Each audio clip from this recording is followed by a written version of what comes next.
je vais me faire défoncer, quoi.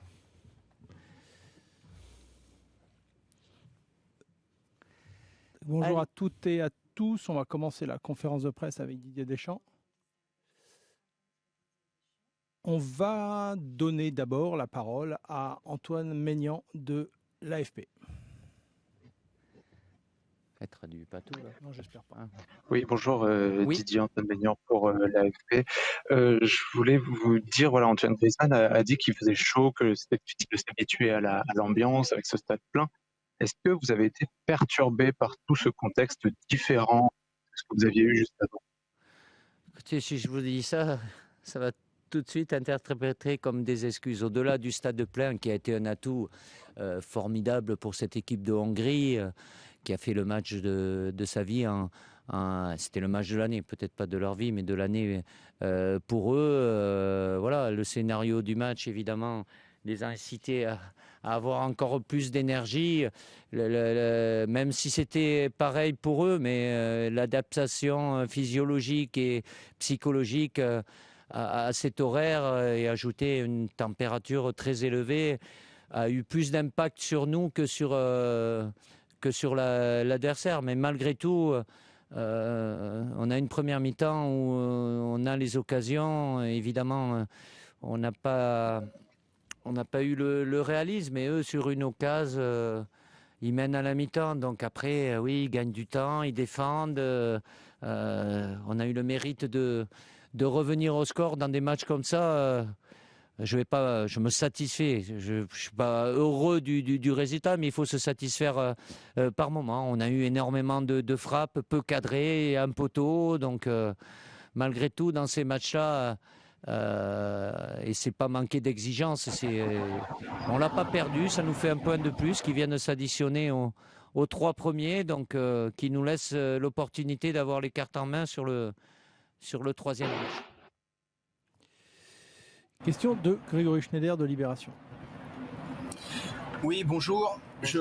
On a eu l'impression à un moment donné dans le match que les Bleus cherchaient surtout des solutions individuelles. C'est-à-dire que c'est un peu comme si collectivement ils se sentaient dans une impasse et chaque joueur essayait de faire quelque chose un peu à lui. C'est d'ailleurs comme ça qu'ils sont revenus. Est-ce que vous avez eu cette impression-là? Non, pas du tout. Non.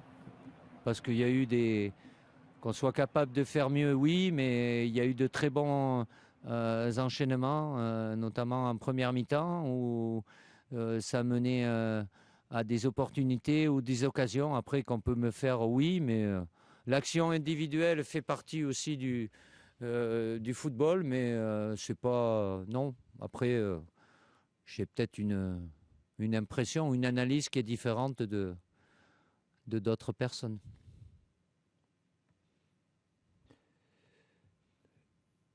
Oui, alors on vous rappelle qu'il faut vous signaler pour poser des questions à Didier. Question de Damien Degord de l'équipe. Bonsoir Didier. Karim Benzema pardon, n'a pas encore marqué en équipe de France. Il a les occasions. On a parfois le sentiment qu'il cherche à trop bien faire, comme sur sa reprise en première mi-temps. Est-ce qu'il doute, tout simplement? Avec l'expérience qui est la sienne et le vécu, je ne pense pas qu'il y ait de doute, mais évidemment, comme tout attaquant, il fait de très très bonnes choses. Il lui manque de concrétiser, comme sur les matchs amicaux qu'on a eus.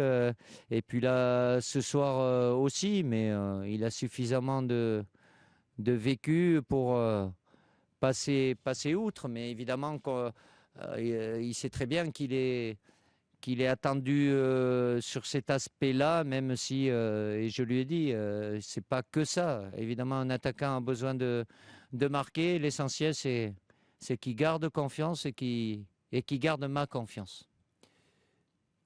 Nicolas Le Gardien de Sud-Ouest.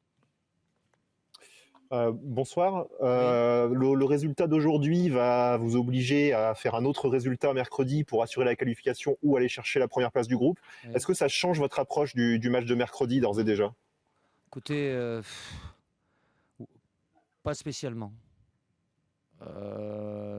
Et en vous disant ça, de toute façon, après, je sais pas tout dépend Évidemment, avec 6 points, ça aurait dépendu du résultat du match qui va suivre entre l'Allemagne et le Portugal. Mais de toute façon, le dernier match aurait eu une importance. Donc, mais là, il en a évidemment une aussi, peut-être plus importante, mais j'exclus pas aussi, mais je veux le temps de réfléchir qu'il puisse avoir un roulement entre les joueurs avec ces enchaînements de matchs tous les 4 jours. La fraîcheur est un élément important et aujourd'hui avec une température aussi élevée, c'était difficile pour les organismes. Plus pour nos organismes que même si les Hongrois ont laissé beaucoup d'énergie, mais ils étaient plus dynamiques dans les mêmes conditions, mais un peu plus dynamiques que nous. Donc je vous rappelle la règle, vous vous signalez en levant la main et je vous donne la parole. Est-ce qu'il y a une autre question pour Didier? Non. Bon. Nicolas Le Gardien qui reprend la parole donc. Qu'est-ce que vous avez bien fait en première mi-temps et que vous n'avez pas réussi à refaire en seconde période, à vos yeux, dans la production offensive? On a eu un premier quart d'heure un peu 10-15 minutes un peu laborieuse, la mise en route. Après, on a plus déroulé, utilisé la largeur, avoir des opportunités, des occasions, sans marquer. Donc, et l'adversaire en menant au score, déjà qu'ils avaient de la force, avec le soutien de leur formidable public, ils se sont mis tous à fond à défendre, donc moins d'espace, moins d'intervalle. On en a eu, on a eu des situations de frappe notamment. Je crois qu'on est à 14 ou 15 frappes, mais on n'en a que 4 de cadrés. Donc beaucoup de situations où il y a des arrêts de jeu, il y a du temps de gagner, même s'il y a du temps additionnel, mais avec ce score jusqu'à tant qu'il leur est favorable, ça leur donne encore plus de force. Après qu'on a égalisé, on a eu encore quelques situations, mais malgré tout, on n'a pas renoncé. Je sais très bien et je savais très bien que c'est jamais un long fleuve tranquille. On n'allait pas écraser tout le monde. On a un premier objectif. C'est atteindre la qualification et pour le moment avec ces 4 points on est dans les temps, même si évidemment l'idéal aurait été d'en avoir 6. Loïc Tanzi de RMC. Oui, bonsoir Didier. Bonsoir. Est-ce qu'on peut avoir des nouvelles d'Ousmane Dembélé, s'il vous plaît, qui est sorti sur blessure? Je ne peux pas être très précis. C'est possible qu'il ait pris un coup à un moment sur le tendon du genou. Il a continué, il a ressenti quelque chose au moment de faire un centre, donc pas pris de risque, on va voir. J'espère que c'est qu'un coup, mais on en saura plus dans les prochains jours. Question de Dominique Sévrac du Parisien. Oui, bonsoir Didier. Bonsoir. J'espère que vous m'entendez.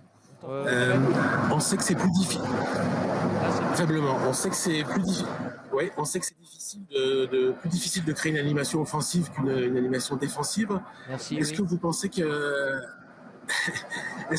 y a encore beaucoup de travail entre les trois de devant? Est-ce qu'on est loin encore du compte de ce que vous espériez? Écoutez, la marge, elle est toujours là, la plus importante. La qualité, ils l'ont, la complémentarité, ils peuvent l'avoir. Après, c'est pas que eux. Vous avez toujours l'habitude de les dissocier des milieux de terrain ou des latéraux aussi, qui peuvent libérer de l'espace, qui peuvent faire les passes aussi, bien sûr. Mais ils ont peu de... Malgré toute leur qualité et leur talent, ils ont peu de matchs ensemble. Donc, ça peut toujours être mieux, même s'il y a des choses intéressantes dans les enchaînements, avec des qualités différentes, mais qui sont complémentaires. Question d'Arilas Ould Saada, VG Norvège. Bonjour Didier. C'était pas un grand Pogba aujourd'hui, mais un sujet qui fait beaucoup parler en Angleterre, c'est le fait qu'il a un rendement très différent en équipe de France que ce qu'il a avec Solskjaer à Manchester United. Comment expliquez-vous justement cette différence entre le Pogba français et le Pogba anglais, quoi? Ben, il y a un Pogba français uniquement, quoi. Après, je ne vais pas rentrer parce que si je dis des choses, forcément, j'aime pas parler de ce qui se passe en club, que ce soit Solskjaer ou n'importe quel entraîneur. Il a des données peut-être différentes, il a des joueurs différents. Moi, ce qui compte, je peux vous parler du Pogba en équipe de France, oui. Et l'importance qu'il a sur le terrain, dans le leadership aussi, même si aujourd'hui il a été tellement royal sur le premier match. Aujourd'hui, il était un peu moins bien, mais évidemment qu'avec nous, c'est un cadre de l'équipe et un joueur très influent. Baptiste Després du Figaro. Bonjour Didier, comment tu as trouvé ton milieu de terrain aujourd'hui? Et en rebond sur la question de Paul, est-ce que tu as trouvé Paul et Adrien plutôt émoussés face à la chaleur du match de cet après-midi? Ouais, mais il y en a globalement, il y en a eu un peu tous. Évidemment, Paul, de par son gabarit, ça se voit tout de suite un peu plus. Même, c'est pas manquait peut-être un petit peu de jus. Adrien a fait beaucoup d'efforts aussi en deuxième mi-temps. C'est pour ça que j'ai fait je les ai changés aussi parce que je voyais qu'ils étaient moins bien. Et puis c'est parce que j'ai des joueurs sur le banc qui ont la qualité aussi. Bon, c'est l'enchaînement. On a tout fait pour s'adapter du mieux possible à cet horaire déjà qui est pas simple. Mais quand je dis ça, par pitié, c'est pas des excuses que je cherche, c'est la réalité.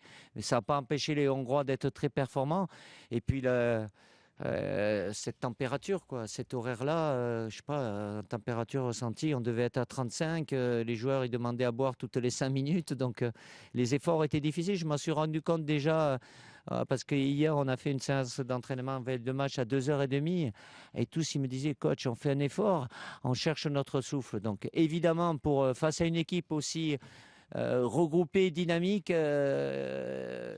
on a manqué aux fraîcheurs, on a manqué un peu de peps, comme on dit, pour les mettre encore plus en difficulté, même si on a eu les opportunités, les occasions pour gagner le match. Et on va terminer avec une question de Damien Degord de l'équipe. Oui. On a vu beaucoup discuter avec Benjamin Pavard sur les temps morts, sur les pauses fraîcheurs. Oui. Est-ce que tu as été tenté de le sortir vu qu'il a pris un carton jaune très vite, qu'il a été assez souvent en difficulté et pourquoi tu l'as maintenu sur le terrain finalement? Difficulté, après c'est peut-être votre analyse, il était important dans la phase offensive, mais c'est pas pareil